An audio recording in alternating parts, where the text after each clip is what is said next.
आइए बात करते हैं बंगाल में हुई हिंसा की। बंगाल के मुर्शिदाबाद में जो दंगे किए गए, जो उत्पात मचाया गया, उसमें सीधे सीधे स्पष्ट दिखाई दे रहा है कि उन्मादी भीड़ ने न सिर्फ पुलिस के साथ टकराव किया, सरकार की संपत्ति को नुकसान पहुंचाया, प्राइवेट प्रॉपर्टी को नुकसान पहुंचाया।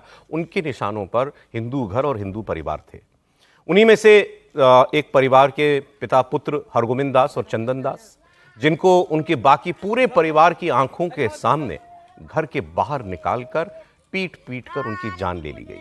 उनके शरीर पर इतने घाव और ऐसा खून से सना हुआ उनका शरीर, वो वीडियो अब सामने आया है। ये पता नहीं लग रहा है कि आखिर इनके साथ कैसी नृशंसता की गई। वो वीडियो पूरा तो हम आपको नहीं दिखा सकते, लेकिन जो वीडियो आया इसके बारे में आपको मैं बता देता हूं।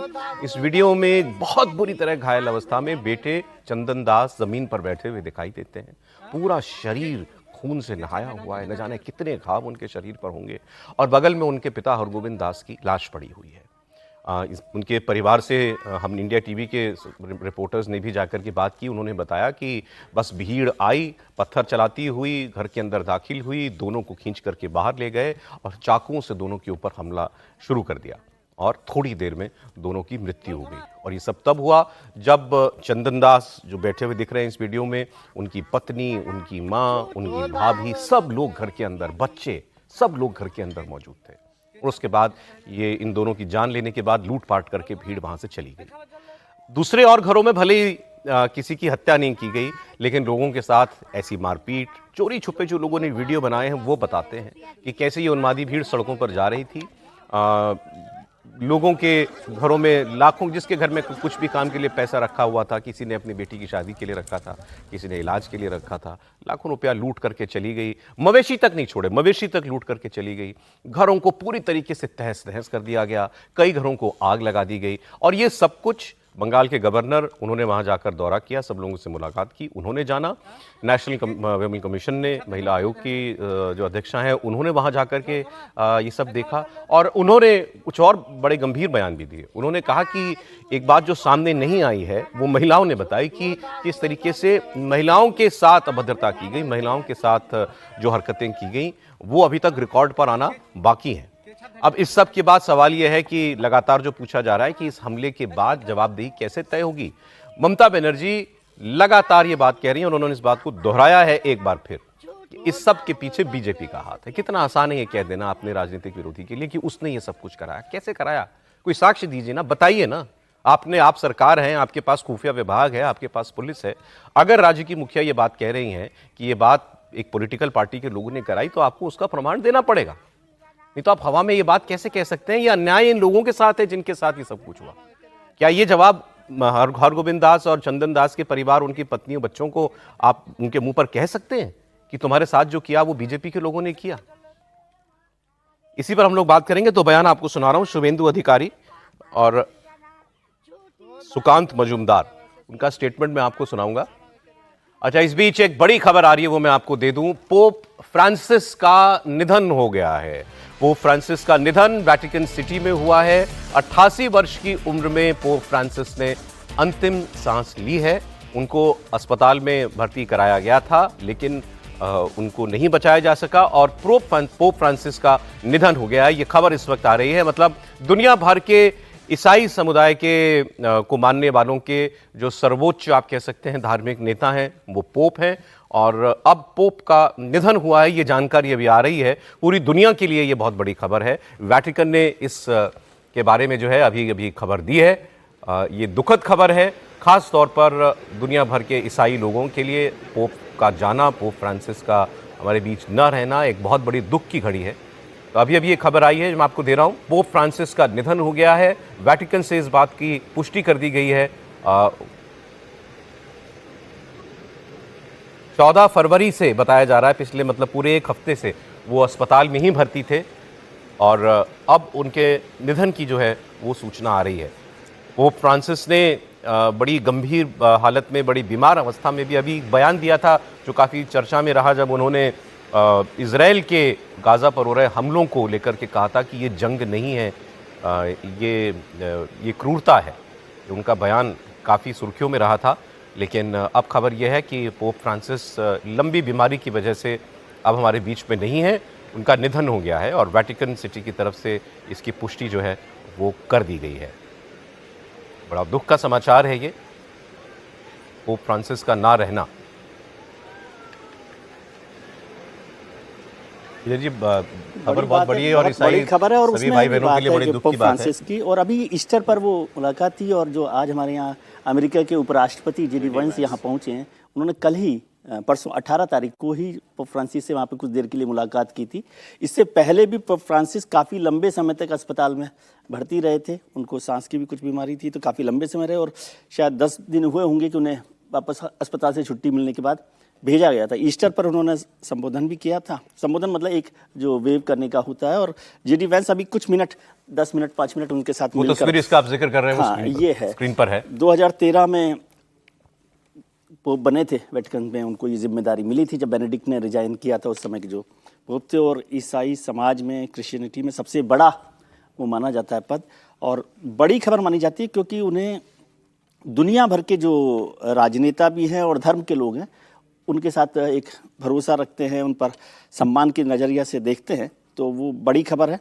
अभी उनके जो उत्तराधिकारी है उनकी चर्चा भी पिछले दिनों कर। एक जानकारी वैसे मैं आपको दे दूं इस बीच में, दुनिया भर के तमाम अब जो पूरी आबादी है उसमें सबसे ज्यादा आबादी ईसाई समुदाय की है, बड़ी आबादी है, सबसे 33% ऐसे कुछ है, और ज्यादातर देश एक तिहाई दुनिया ईसाई है, और उनके सबसे बड़े धार्मिक गुरु थे। तो बड़ा संकट भी हो गया सर इनके निधन के साथ, क्योंकि उन्होंने अभी कोई अपना उत्तराधिकारी डिक्लेयर नहीं किया। उत्तराधिकारी की चर्चा चल रही थी, उसके अंदर लेके तमाम 3-4 लोगों के बीच रक्षा कशी दावेदारी चल रही, तो एक बड़ा नया संकट हुआ। पोप ने अपना उत्तराधिकारी घोषित नहीं किया था, करते हैं वैसे। हाँ, वो खुद ही करते हैं। चर्चा चल रही थी अभी पिछले दिनों, और 3-4 लोगों के बीच में जिस तरीके से रस्साकशी चल रही थी उसको लेके पोप नाराज भी हुए थे कि भाई अभी इसको लेके सार्वजनिक रूप से जिस तरह से बयान आ रहे थे, जिस तरीके से वेटिकन सिटी के अंदर खींचतान चल रही थी कि कौन बनेगा उत्तराधिकारी, तो इनके अस्पताल में भर्ती होने के बाद से लगातार चर्चाएं तेज हो गई थी और 2-3 लोगों ने दावा भी कर दिया था कि उनकी बनने की पूरी संभावना है।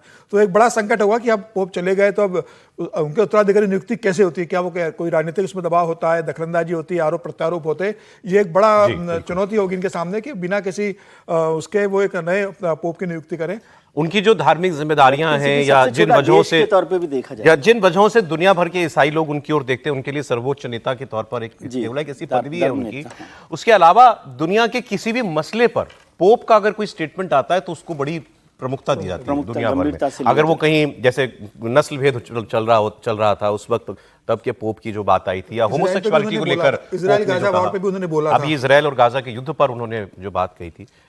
बिल्कुल, प्रवासियों को लेकर अभी जेडी वेंस साहब नाराज ही हो गए थे पोप से, क्योंकि वो कहते हैं कि भाई सबके लिए दरवाजे खुले, जैसे ईसाई धर्म में कहा जाता है, पोप कह रहे थे, जबकि वेंस की और इमिग्रेशन को लेकर तो उसको लेकर नाराजगी थी। अमेरिकी प्रशासन उनके बयान को लेकर भी नाराज था, और जो कल बात हुई है उसमें भी उन्होंने इस बात का जिक्र किया था जेडी वेंस ने, और इसको लेकर भी काफ़ी चर्चा हुई कि वेंस जो है उपराष्ट्रपति, उन्होंने पिछले जब से वो उपराष्ट्रपति बने 5 देशों की यात्राएं की, और 5 देशों में बड़े बड़े विवाद उनकी यात्रा के बाद हुए हैं। तो आज जब वो हिंदुस्तान पहुंचे हैं तो भी बहुत सारी चिंताएं हो रही हैं देश को। वो फ्रांसिस 12 वर्ष इस पद पर 2013 में वो आए थे, बेनेडिक्ट के रिजाइन होने के बाद जो पोप थे। बिल्कुल, देखिए पोप फ्रांसिस इनफैक्ट बहुत लिबरल प्रोग्रेसिव व्यूज़ के पोप माने जाते हैं, और एक संकट भी रहा है पूरे चर्च का पिछले कई सालों से, जिसकी बात यूरोप में खासकर होती है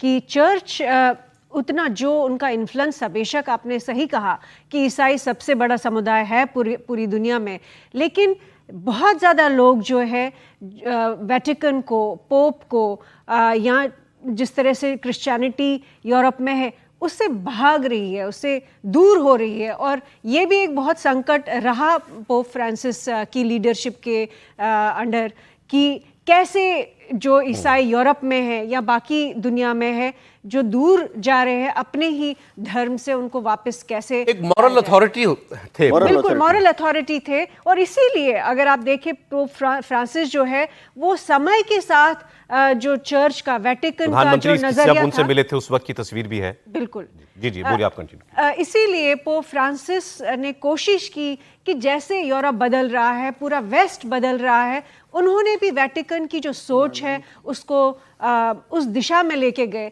लेकिन उसके बावजूद बहुत ज़्यादा संख्या में जो जवान लोग हैं क्रिश्चियनिटी के अंदर, यूरोप में खासकर और अमेरिका में खासकर, वो धर्म को छोड़ रहे हैं, और ये सबसे बड़ा चैलेंज रहा। ये खास तौर पर अमेरिका और जो यूरोप है वहां पर ये बड़ा संकट है कि कागज पर तो आपको जिन लोगों का जन्म ईसाई धर्म में हुआ वो कागज पर तो ईसाई हैं, लेकिन अगर आप उनसे पूछिए कि क्या वो धार्मिक है तो वो कहते हैं हम किसी धर्म को नहीं मानते। ऐसे बहुत बड़ी आबादी बनती जा रही है जो कागज पर ईसाई हैं लेकिन वैसे बिल्कुल वो क्रिश्चियन वैल्यूज को नहीं मानते हैं।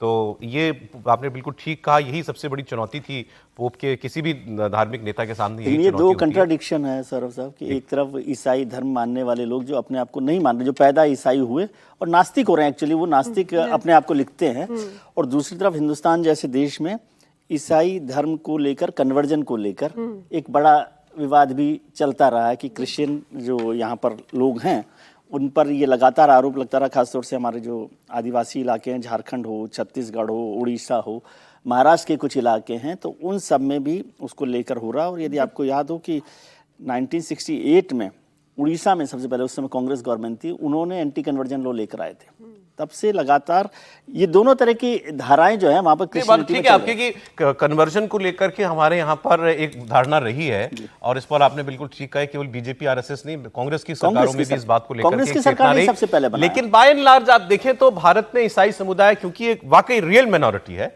लेकिन वो बड़ी शांति से और आजादी के साथ भारत में रहता है। त्रिपाठी नहीं, अब आप वैसे तो वो फ्रांसिस नहीं रहे तो ये शोक का, दुख का वक्त है, लेकिन आपने जहां छोड़ा तो मुझे बोलना पड़ेगा कि ऐसा नहीं है। पंजाब पूरा ईसाई बनता चला जा रहा है। मैं तो कह रहा हूं आजादी के साथ रह रहे हैं। देश के अलग अलग हिस्सों में क्रिश्चियन कन्वर्जन वो कोशिश है, दोनों अलग अलग है, वो कॉन्ट्राडिक्टरी नहीं है। जो लोग ईसाइयत में जन्मे, जो उससे मोह भंग हो रहा है, पश्चिम संभाल नहीं पा रहा है, उनका कोई कल्चर रह नहीं गया है, और यहाँ तक कि जिस सेम सेक्स यूनियन की, LGBTQ के हितों की, जिस कैपिटलिज्म के विरोध की, जिसकी बात पोप फ्रांसिस का जो पूरा उनका जो आइडियोलॉजी है, जो विचार है, वो एक तरह से कहें कि आज की जो अमेरिका की सरकार है वो उससे एकदम उलट है। JD वैंस भले गए थे, लेकिन डोनाल्ड ट्रंप से जो लगातार उनका विरोध होता रहा, उनका झगड़ा होता रहा। अब सवाल ये भी है कि क्या उनका जो उत्तराधिकारी आएगा वो आज के अमेरिका के लिहाज से चलेगा, क्योंकि कोई कुछ भी कहे, भले वेटिकन अलग है, लेकिन जो चलता है वो कहां से चलता है? वो चलता है यूनाइटेड स्टेट्स ऑफ अमेरिका क्या कर रहा है, वहां की शासन सत्ता क्या कर रही है। और जिसको हम कई बार कहते हैं, हालांकि वो सीधे तौर पर उसके तार नहीं जुड़ते हैं, लेकिन जिस डीप स्टेट की बात करते हैं वो उसी सुप्रीमेसी की बात करता है, उसी के साथ चलने की बात करता है। और कहा यह भी जाता है कि चूंकि पोप फ्रांसिस के समय में वो जो अथॉरिटी थी, वो जो क्रिश्चियन टॉप लीडर की जो अथॉरिटी थी, वो अथॉरिटी धीरे धीरे खत्म हुई, उसका इरोजन हुआ है। ये भी एक बड़ी वजह रही। वरना पहले क्या होता था कि आप कहीं अगर पोप आकर निगोशिएट कर रहे हैं या उन्होंने बीच में आकर कुछ कह दिया तो उस पर कोई सवाल नहीं खड़ा होता था। इनके समय में वो सत्ता कमजोर हुई, इनको उदार विचारों का माना जाता रहा, बहुत विषयों पर परेशानी होती है ना, ये लिबरल लोगों के साथ ये परेशानी होती है। नहीं कह सकते हैं, लेकिन अब वो लिबरल मतलब किन सेंस में लिबरल थे और कौन लिबरल था, ये तो दूसरे तरह की डिबेट है। और मेरा एक सर प्रीजुडिस है, इसको मान लीजिए कि जो लिबरल होते हैं उनसे कट्टर कोई होता नहीं है। वो ये कहते हैं कि मैं लिबरल हूं, लेकिन वो अपने उन लिबरल सो कॉल्ड लिबरलिज्म को लेकर बहुत कट्टर होते हैं। मतलब ये डिबेट है। गांधी ने कहा कि मैं कट्टर हिंदू हूं, और कट्टर का मतलब सबसे ज्यादा लिबरल होना होता है। हाँ, ये मान सकते हैं कि लिबरल कट्टर होते हैं, कट्टर लिबरल होते हैं। खैर, लेकिन ये सचमुच दुनिया के लिए, और ये भी देखना होगा जिस तरह से दुनिया बदल रही है, दुनिया भर में अपने रिलीजन के साथ क्या कल्चरल जो जिसको हम कहते हैं कि वो अवेकनिंग बढ़ेगी क्या, क्योंकि रिलीजन में जब हम बहुत ज्यादा जाते हैं, जब हम उसको बचाने की कोशिश करते हैं, तो फिर एक तरह की कट्टरता, एक तरह की मुश्किल आती है। और अगर हम उसको अवेकनिंग की तरफ ले जाते हैं तो क्या पोप फ्रांसिस का जो उत्तराधिकारी आएगा वो उस तरफ ले जा पाएगा? क्या अमेरिका और यूरोपीय यूनियन के साथ उसके वो रिश्ते रहेंगे? और जो सबसे बड़ी बात, क्या इतने बड़े रिलीजियस लीडर की कोई भूमिका कॉन्फ्लिक्ट रेजोल्यूशन में होगी? अगर नहीं होगी तो फिर मतलब तब सबसे बड़ा सवाल उठता है, क्योंकि व्यावहारिक तौर पर नहीं देखी है हमने। हाँ, लेकिन होनी चाहिए ना। उस तरह की भूमिका में नहीं रहते ना, वो अपनी एक राय जो होती है वो रख देते हैं, बाकी उस तरह से कोशिश तो कई किया उन्होंने, अमेरिका क्यूबा के साथ किया, चाइना के साथ किया, अभी जो इजराइल वाला मसला है उसमें बोलने की कोशिश की, लेकिन राय अपनी रखना, अपनी राय रखना। नहीं, सिर्फ क्यों? राय उसकी की सीधी सी बात है कि वो जो बात कहेंगे वो मानवता की बात कहेंगे, मानवता की बात है। और मानवता की बात दुनिया की इस मतलब सरकारें कहां, सरकारों की और रियल पॉलिटिक्स दुनिया में कहां चलती है? अब आप इजराइल और गाजा को समझाने, हमास को समझाने जाइए मानवता। नहीं, ये सिर्फ बिल्कुल राय रखते हैं, लेकिन उनका जो इन्फ्लुएंस है सोच पे, विचारधारा पे, क्रिश्चियन कम्युनिटी जो मानती थी पोप फ्रांसिस को या वेटिकन को जो मानती है, उन पे एक जो असर होता है, उसका असर हमने इनफैक्ट देखा, अमेरिका में भी देखा। बहुत सारे लोग जो है, अगर आप देखें यूरोप में बहुत सारे लोग, यूके में बहुत सारे लोग इज़राइल के खिलाफ प्रोटेस्ट के लिए निकले। तो मुझे नहीं लगता इसको हमको खारिज करना चाहिए कि उनकी उतनी वो नहीं है पहुंच नहीं, या उनको नहीं माना जाता है। बेशक जैसा मैंने कहा कि वो नास्तिक बन रहे हैं, लेकिन साथ ही साथ उनका पॉलिटिकल पॉइंट ऑफ व्यू माना जाता है, अभी भी उसका इन्फ्लुएंस है, और उसकी वजह से कई सारे लोग जो है उसको सीरियसली लेते अब हैं। ये आप लोग और बता दीजिए कि अगले पोप का चयन कैसे होगा, मतलब इसके लिए कोई प्रक्रिया होती होगी? वहाँ तो पूरा गठन होगा, मैं उस पर ज्यादा नहीं जानता। कार्डिनल्स आमतौर पर होते हैं शायद हाँ, इनके बाद। कार्डिनल्स होते हैं, लेकिन मोटे तौर पे वो अपना नाम उत्तराधिकारी दुनिया में देकर जाते हैं। कार्डिनल्स जो प्रमुख होते हैं वो पूरी दुनिया भर के लोग उसमें बैठेंगे, बैठक होगी उसमें। और फिर वो सब अपने भारत में भी होंगे ऐसे? भारत में बहुत सारे, भारत में उनको सबको बुलाया जाएगा, क्योंकि अब पोप किसी को नॉमिनेट करके तो गए नहीं है, किसी को उत्तराधिकारी देके नहीं गए, तो ये सब अपनी राय देंगे। इसमें जो सीनियर ये भी हो सकता है कि उन्होंने कोशिश इनकी ये उत्तराधिकारी- रहती है कि यूरोपियन कोई हो, जबकि ये जो पोप थे ये पहले पोप थे जो यूरोप से नहीं आते थे। मतलब Election 1000 साल के होता है इतिहास से इनका, पहले तो जो बहुत यूरोप सारे से नहीं round आए होते हैं थे, जबकि इनकी elections कोशिश के। होती है कि जो यूरोपियन ये यूरोपियन नहीं थे। ये यूरोपियन नहीं था, अकेले पोप थे जो अभी तक के इतिहास में जो यूरोपियन नहीं थे। अब इनकी कोशिश होगी कि किसी यूरोप के इसको बनाया जाए। हालांकि अभी तो कई दिनों तक देखिए शोक ये तो चलेगा लंबा वहाँ चलेगा, पे, शोक चलेगा। और उसके बाद फिर वो एक प्रक्रिया होगी। वो अमेरिका क्योंकि भी हम लोग राष्ट्रीय देखते शोक आए मनाया तो जाएगा, मुझे लगता पोप जो वेटिकन की जो मेन इमारत है जहाँ पोप रहते हैं, वहाँ एक चिमनी है, और वो उस चिमनी से सफेद धुआं जब आ जाता है तो वो दुनिया को पता चलता है कि नए पोप नए पोप चुन का, लिए हैं, हाँ। चयन हो गया है। अगर लेकिन चिट्ठी वो बात लिखकर अभी गए दूर होंगे, है। अगर पिछली किसी बार के भी नाम जब चिट्ठी लिखकर गए होंगे। पोप बेनेडिक्ट के बाद ये उत्तराधिकारी बने थे, तो जो एलिजिबल कार्डिनल इलेक्टर्स हैं 117 की संख्या थी, उसमें से सिर्फ 2 ने अटेंड किया था उसे।